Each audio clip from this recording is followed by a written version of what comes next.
What's going on, everybody? Happy Saturday, and welcome back to another edition of Mr. Eric Reads.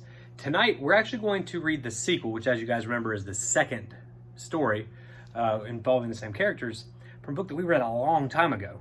It's by Stephen Cosgrove, whose book Trapper we read yesterday. This one is Leo the Lop, Tail 2. Tail, like a bunny tail. So, sit back, relax, and enjoy Leo the Lop by Stephen Cosgrove here on Mr. Eric Reads. In the midst of the twilight wonder, when evening shadows gently glided by branch to branch, all the creatures of the forest softly began to fall asleep.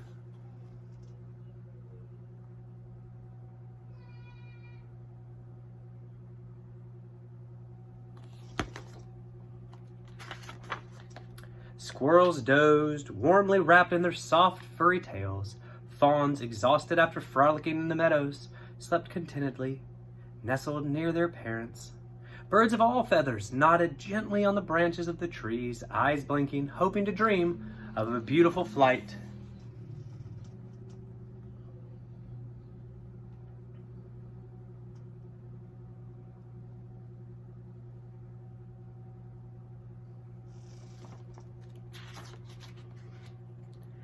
In a burrow beneath a twisted pine, fluffy bunnies of all sorts snored and sniffled quietly in their slumber. All of the rabbits, that is, except one lop-eared rabbit called Leo, who just couldn't fall asleep. He would twitch and pitch, trying desperately to fall asleep, but no matter how he tried, he couldn't forget the one thing that kept him awake. He was a tiny, cute bunny. "Oh, why couldn't I have been born a tough tiger?" he muttered as he rolled over for the 100th time. "A bad bear, a mean muskrat, anything but an itty-bitty fluffy bunny." Finally, with a sob, Leo rolled over and fell into a troubled sleep.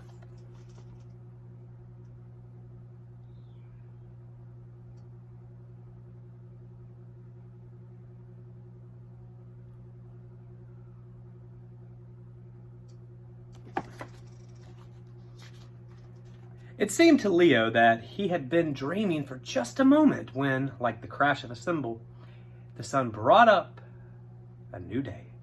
He slowly rubbed the sleep from his eyes, yawned once, stretched twice, and finally tumbled from his soft bed of moss. "What am I gonna do today?" he mumbled as he looked in the mirror.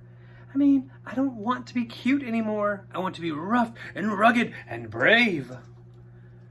With that, he squinted his eyes and scrunched his nose, and he looked as tough as he could. Satisfied that he didn't look quite as cute, Leo brushed his teeth and hurried off to creature school.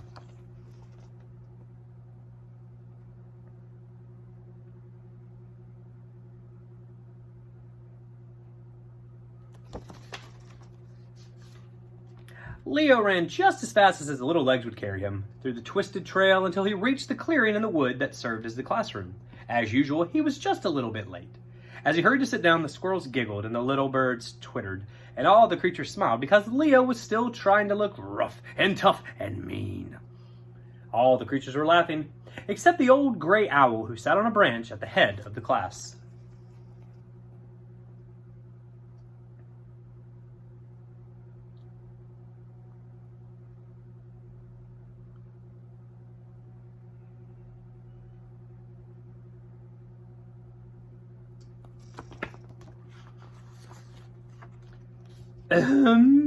Muttered the old owl as he covered a smile. "Now that everyone is here, we'll begin the lesson for today. I would like each of you to think of a word that best describes the way you look this morning." All the creatures thought and thought. Then one by one they each stood and told the old owl the word that they had thought of. "We look feathery," chirped the birds.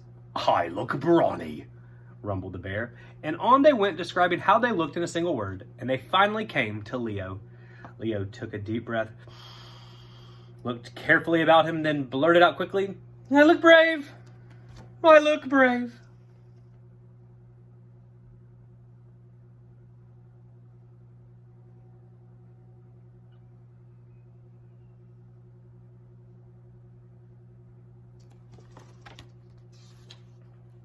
There was a moment of silence.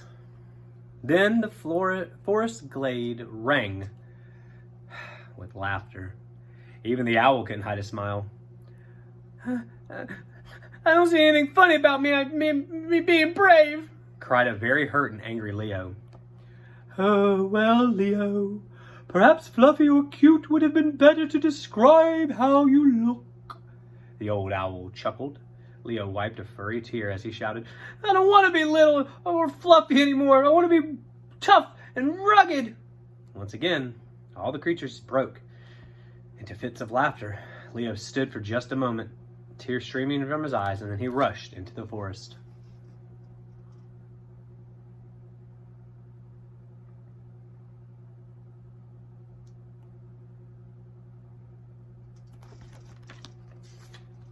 He wandered the forest for hours and hours.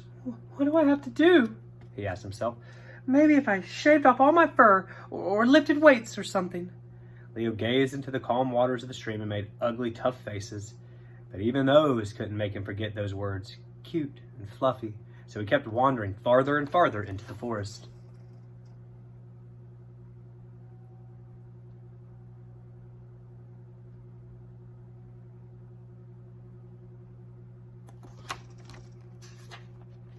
As the other creatures frisked about their forest glade, doing their daily chores, and a wisp of smoke snaked about the burrows, the tree, and climbed towards the sky, a brown squirrel sat on his haunches, sniffing the afternoon air. I smell smoke, but it's probably a campfire, he thought as he continued on his way. By dusk, though, the wisps of smoke had suddenly turned into billowing clouds. Suddenly, all around the clearing, flames shot high into the air.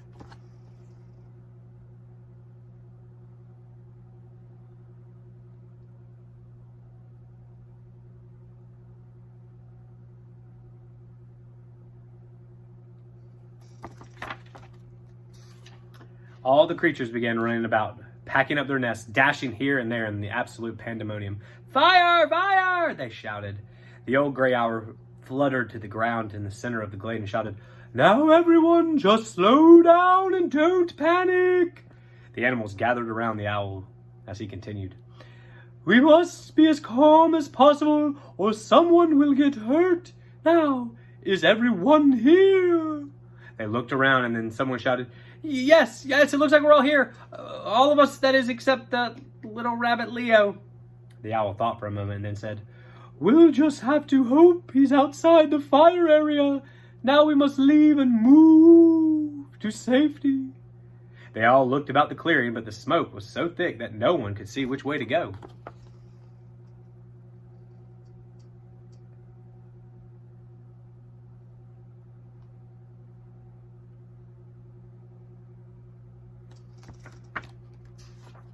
Leo had been moping at the far edge of the forest when he saw the first columns of smoke. Oh no, he said. That fire looks like it's burning right in the middle of the clearing where I live. He wondered for a moment about what he should do, but then he rushed off towards the fire. He ran and ran until he ran out of breath, but then he ran some more. Finally, he reached the edge of the smoke and the flames that enclosed the clearing where he lived. To his dismay, he could find none of his friends. Oh dear, he thought. They must be trapped inside. Without a second thought for his own safety, he crouched real low to the ground and began to follow the path into the clearing through the thick gray smoke.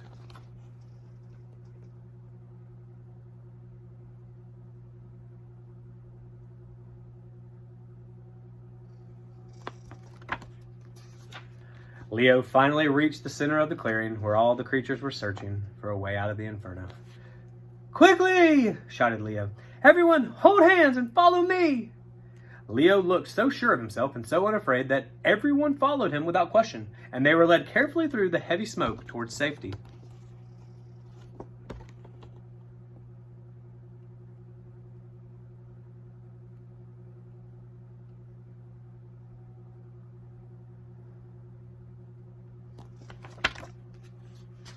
Finally, they reached the safety of a hill on the far side of the forest, far away from the fire.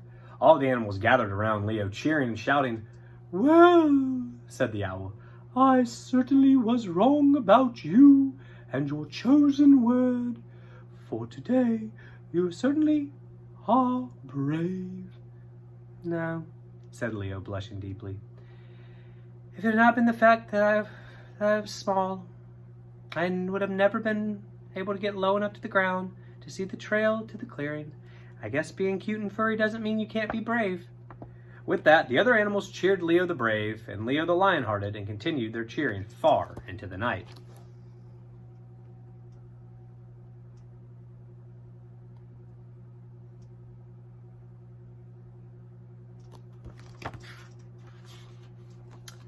So if you're cute and furry, and even if you're not, remember Leo the Lion-Hearted and the lesson that he got.